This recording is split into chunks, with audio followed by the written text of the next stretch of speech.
반갑습니다. 5월 13일 생명의 삶입니다. 기도하시고 오늘 본문 말씀 함께 살펴보겠습니다. 하나님 감사합니다.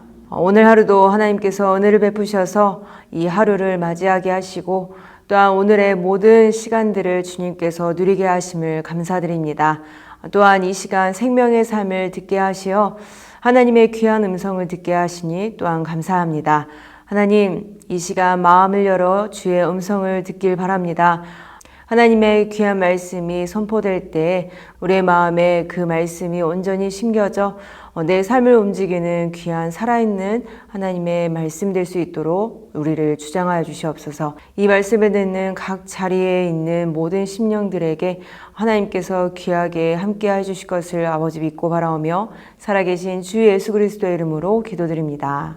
아멘. 네, 오늘 본문 말씀 고린도전서 6장 12절에서 20절까지의 말씀을 함께 살펴보겠습니다. 모든 것이 내게 가하나 다 유익한 것이 아니요 모든 것이 내게 가하나 내가 무엇에든지 얽매이지 아니하리라. 음식은 배를 위하여 있고 배는 음식을 위하여 있으나 하나님은 이것저것을 다 패하시리라. 몸은 음란을 위하여 있지 않고 오직 주를 위하여 있으며 주는 몸을 위하여 계시느니라. 하나님이 주를 다시 살리셨고 또한 그의 권능으로 우리를 다시 살리시리라. 너희 몸이 그리스도의 지체인 줄을 알지 못하느냐? 내가 그리스도의 지체를 가지고 창녀의 지체를 만들겠느냐? 결코 그럴 수 없느니라. 창녀와 합하는 자는 그와 한 몸인 줄을 알지 못하느냐? 일렀을 둘이 한 육체가 된다 하셨나니 주와 합하는 자는 한 영이니라. 음행을 피하라. 사람이 범하는 죄마다 몸 밖에 있거니와 음행하는 자는 자기 몸의 죄를 범하느니라. 너희 몸은 너희가 하나님께로부터 받은 바 너희 가운데 계신 성령의 전인 줄을 알지 못하느냐. 너희는 너희 자신의 것이 아니라 값으로 산 것이 되었으니 그런즉 너희 몸으로 하나님께 영광을 돌리라. 아멘. 그리스도인으로서 누릴 수 있는 자유가 어디까지라고 생각하시나요? 죄인이라는 것을 인정하여 날마다 짓는 여러 죄들을 가지고 주님 앞에 회개하여 날마다 새로운 삶을 살아가는 놀라운 은혜를 누리고 있습니다. 하지만 그렇기에 오히려 죄지음에 무뎌지는 왜곡적인 모습이 나타나기도 합니다. 순간순간 죄성을 이기지 못하고 하나님께서 나의 연약함을 아실 것이다. 이번 한 번쯤이라고 말하며 죄를 반복하고서는 죄책감은 있지만 뻔뻔스럽게도 또 다시 반복된 회개를 하는 모습들을 우리가 경험하고 있고 또한 주변에서도 많이 그런 모습을 보게 됩니다. 요즘 시대를 포스트 모더니즘이라고 말하고 있는데 절대적 기준이 없는 채 다양한 삶을 인정하면서 죄가 떳떳하게 한 문화로 드러나는 것들을 보게 됩니다. 더 이상 죄를 죄라고 말할 수 없도록 애매한 사회적 분위기가 만들어지고 있는 것입니다. 가뜩이나 죄성으로 반복된 죄들을 끊어낼 수 없는 연약한 우리들인데 사회의 흐름까지 혼란스럽게 만들고 있으니 오늘 본문이 오늘날 우리에게 주는 메시지가 얼마나 중요한지를 알게 됩니다. 당시 고린도는 항구 도시로 성공에 따른 부의 축적과 도덕적인 방종으로 유명했습니다.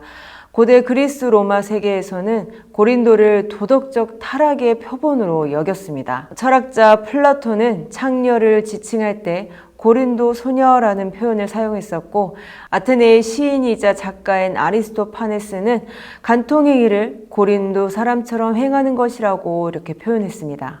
뿐만 아니라 우리가 익히 들어왔듯 도시를 내려다보는 언덕에 있는 큰 규모의 아프로디테의 신전은 온갖 다양한 형태의 종교적 매춘이 이루어지는 곳이었습니다. 이런 죄가 만연한 가운데 고린도 교회가 세워졌습니다. 문제는 그리스도 안에서 자유인이라는 그 교훈을 함부로 적용하여 죄를 허용하고 합리화하려는 몸의 방종을 추구하는 일이 있었다는 것입니다. 이들에게 바울은 12절과 같이 말합니다. 모든 것이 내게 가하나 내가 무엇에든지 얽매이지 아니하리라. 아멘. 즉 모든 것이 다 허용되었는 것은 맞다.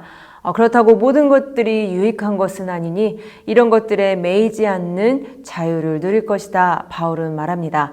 이어 설명하는 13절을 참고하자면 몸은 음란에 사용될 때가 아니라 주를 위해 상용될 때만 유익을 누릴 수 있다는 것을 강조하고 있습니다. 음행을 피해야 하는 이유가 무엇인가요? 19절에서 20절까지의 말씀입니다. 너희 몸은 너희가 하나님께로부터 받은 바 너희 가운데 계신 성령의 전인 줄을 알지 못하느냐? 너희는 너희 자신의 것이 아니라 값으로 산 것이 되었으니 그런즉 너희 몸으로 하나님께 영광을 돌리라. 아멘. 성경에서 몸을 합하는 것을 한 몸, 하나가 되는 것이라고 일관되게 말씀하고 있습니다. 이미 성령이 찾아오셔서 그리스도와 하나 되어 그리스도의 몸이라고 불리는 이 성도가 무분별한 창녀와 하나가 되었다. 이는 도덕적인 문제뿐 아니라 영적으로도 치명적인 문제를 내포하고 있습니다. 그들에게 암암리에 익숙했던 이 음행으로 그리스도의 거룩한 몸이었던 자가 창녀의 치욕스러운 지체가 되어버리는 것임을 깨닫지 못하고 허용하는 이 상황이 있었기에 바울은 그들에게 이러한 위험성을 말해주고 분명한 어조로 그들의 존재에 대해서 너희 몸은 그리스도의 지체, 곧 성령의 전이다. 다시 한번 깨우쳐주고 있습니다.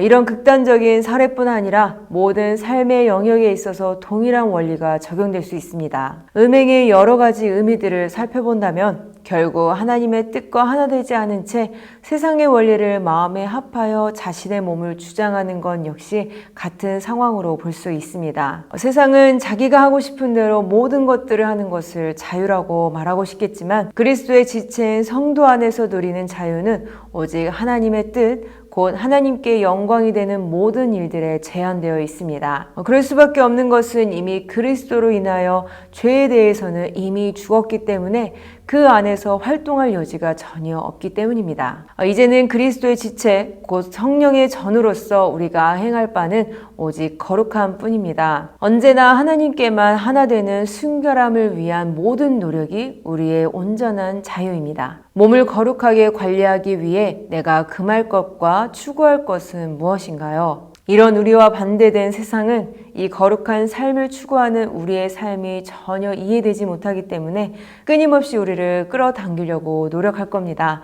자신의 정당함을 나름대로의 논리로 피력할 것입니다. 음란한 세상에서 성도가 거룩함과 순결함을 지킬 수 있는 비결은 무엇인가요? 오늘 본문에서 바울이 분명하게 말해주고 있듯 우리가 어떤 존재인지를 날마다 모든 삶의 영역에서 되새기는 자세가 필요할 것입니다. 우리의 몸은 더 이상 우리의 것이 아니라 그리스도의 피값으로 사신 우리 주 예수 그리스도의 것입니다. 한 절 묵상으로 오늘의 생명의 삶을 마치겠습니다. 하나님은 예수님의 보배로운 피로 우리의 필요한 몸을 사셨습니다. 이는 더러운 것을 사기 위해 가장 귀한 것을 내주는 비합리적인 행동입니다. 하지만 인간의 상식과 맞지 않은 이 교환 속에 하나님의 지혜가 있습니다. 그리고 하나님의 영광에 대한 그분의 열심이 담겨 있습니다. 하나님은 예수님의 피로 사신 우리의 몸과 삶을 거룩한 제물로 받으시고 그것을 통해 영광 받기 원하십니다. 우리 몸은 우리의 것이 아니라 하나님의 것입니다. 기도하겠습니다. 하나님 감사합니다. 우리의 존재를 이 말씀을 통해 깨우치시고 이렇게 부족하고 연약한 우리임에도 불구하고 하나님께서 기쁘게 받으시는 산제물로 우리를 취급하여 주심을 너무나도 감사드립니다. 세상은 날마다 우리를 유혹할지라도 주님께서 주시는 모든 사랑과 날마다 알려주시는 그 존재의 의미를 분명히 깨달아 주님과 함께 동행함으로 날마다 승리를 맛보게 하여 주시옵소서. 오늘이 그런 날이 될 줄 아버지 믿습니다. 또한 앞으로도 모든 승리의 날로 우리를 인도하여 주시옵소서. 모든 것 감사드리오며 살아계신 주 예수 그리스도의 이름으로 기도드립니다. 아멘.